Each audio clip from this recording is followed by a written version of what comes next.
Welcome to Prabhavas kitchen. Friends, இன்றைக்கி veg biryani செய்ய போகிறோம். இது குக்கரில் தான் செய்ய போகிறோம். ஒரு 1/2 ஹவரில் செஞ்சு முடிச்சிடலாம். இதுக்கு ஃபஸ்ட்டு 1 டம்ளர் பாஸ்மதி ரைஸ் எடுத்திருக்கேன். இது 250 கிராம் அளவில் இருக்கும். இதை தண்ணி ஊற்றி ஒரு 2-3 தடவை நல்லா களைஞ்சிட்டு திரும்பவும் தண்ணி ஊற்றி ஒரு 15 நிமிஷத்துக்கு ஊற வச்சுக்கலாம்.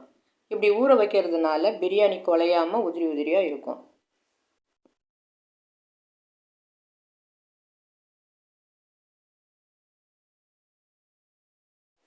இப்போ பிரியாணியில் சேர்க்குறதுக்கு 2 பெரிய வெங்காயம், 2 தக்காளி, 4 பச்சை மிளகாய், கொஞ்சம் புதினா இலை, கொஞ்சம் கொத்தமல்லி இலை. அடுத்து ஃப்ரெஷ்ஷான பட்டாணி உரித்தது 1 கப்பு, பீன்ஸு, கேரட்டு, உருளைக்கிழங்கு 3 கட் பண்ணி வச்சுருக்கேன். இதோட எக்ஸ்ட்ரா காய் இருந்தாலும் சேர்த்துக்கலாம். இப்போ குக்கரை ஸ்டவ்வில் வச்சு 3 டேபிள் ஸ்பூன் எண்ணெய் விட்டுக்கலாம். இதில் ஒரு பிரிஞ்சி இலை, 2 துண்டு பட்டை, 3 கிராம்பு, 3 ஏலக்காய், கொஞ்சம் கல்பாசி, சின்ன துண்டு அன்னாசிப்பூ இது எல்லாம் போட்டுட்டு ஒரு 1/4 டீஸ்பூன் சோம்பு சேர்த்துக்கலாம்.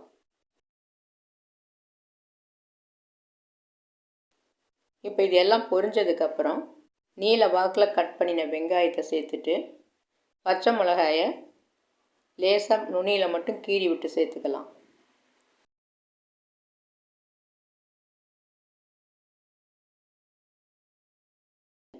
இப்போ இந்த வெங்காயம் நல்லா வதங்கி கலர் மாறணும். இப்போ வெங்காயம் நல்லா வதங்கி கலர் மாறிடுச்சு. இந்த சமயத்தில் கட் பண்ணின தக்காளியை சேர்த்துக்கலாம்.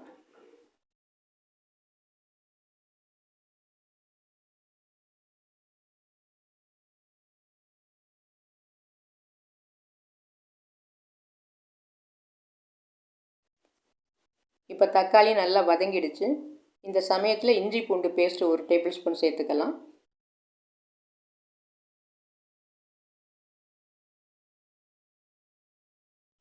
அடுத்து பட்டாணி காயெல்லாம் சேர்த்து நல்லா 2 நிமிஷத்துக்கு வதக்கிக்கலாம்.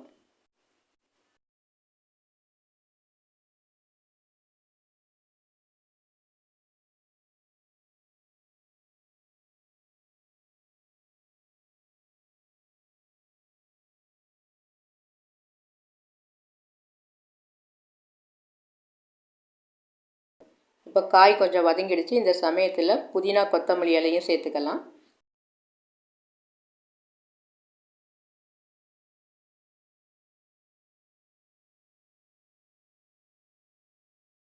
இப்போ இதெல்லாம் பெரட்டி விட்டுட்டு மிளகாய் பொடி 3/4 டீஸ்பூனு, கரம் மசாலா பொடி 3/4 டீஸ்பூனு, மஞ்சள் பொடி 1/4 டீஸ்பூனு இதையும் சேர்த்து வதக்கிக்கலாம்.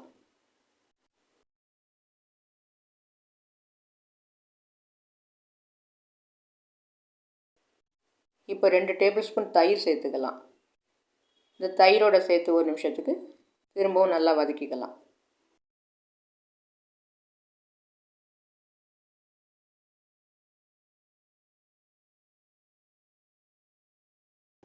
இப்போ எல்லா காய்கறியும் மசாலாவில் வதங்கிடுச்சு. இப்போ தேவையான உப்பு சேர்த்துட்டு இந்த சமயத்தில் 1/2 டம்ளர் தண்ணி சேர்த்துக்கலாம். பாஸ்மதி அரிசி 1 டம்ளர் எடுத்துருக்கோம். அதுக்கு 1/2 டம்ளர் தண்ணி போதும். இதுவே சாதாரண சாப்பாட்டு அரிசியாக இருந்தால் 2 டம்ளர் தண்ணியை சேர்த்துக்கலாம்.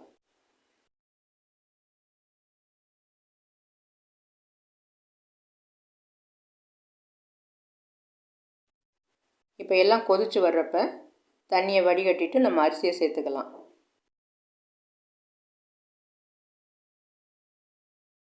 இப்போ இதெல்லாம் நல்லா கலந்து விட்டுட்டு உப்பு சரியாக இருக்கான்னு பார்த்துக்கலாம். எப்போவுமே பிரியாணி செய்கிறப்ப நம்ம அரிசி போட்டதும் உப்பு கொஞ்சம் தூக்கலாக இருக்கணும். அப்போ தான் வெந்ததுக்கப்புறம் உப்பு சரியாக இருக்கும்.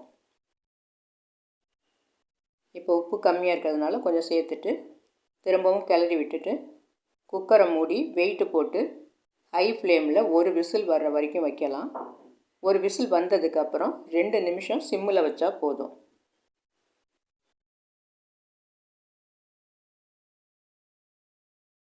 இப்போ 1 விசில் வந்துடுச்சு. இப்போ ஃப்ளேமை குறைச்சி சிம்மில் 2 நிமிஷம் வச்சுக்கலாம். இப்போ 1 விசில் வந்ததுக்கப்புறம் ஃப்ளேமை குறைச்சி சிம்மில் 2 நிமிஷம் வச்சாச்சு. இப்போ ஸ்டவ்வை ஆஃப் பண்ணியாச்சு. இப்போ ஸ்டீம் அடங்கிச்சு. ஓப்பன் பண்ணி பார்க்கலாம்.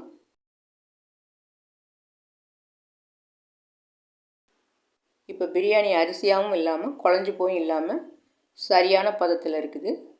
இப்போ இதில் தேவையான நெய்யை விட்டு கிளறி விட்டுக்கலாம்.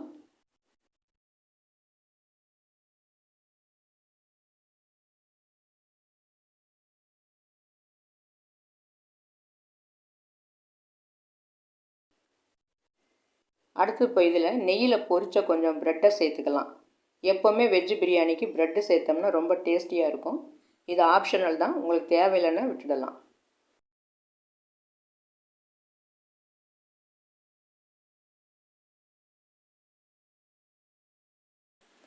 ப்ரெட்டு சேர்த்ததுக்கப்புறம் ஒரு நிமிஷம் குக்கர் மூடியை போட்டு மூடி வச்சிடலாம். அந்த ஹீட்டிலேயே ப்ரெட்டு கொஞ்சம் சாஃப்டாகிடும். பிரியாணி ரொம்ப டேஸ்டியாக இருக்கும்.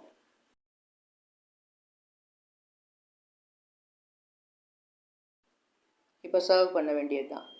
இப்போ டேஸ்டியான வெஜ்ஜு பிரியாணி ரெடி ஆகிடுச்சு. இந்த டிஷ்ஷு பிடிச்சிருந்ததுன்னா லைக் பண்ணுங்கள், ஷேர் பண்ணுங்கள், மறக்காமல் சப்ஸ்கிரைப் பண்ணுங்கள். நன்றி.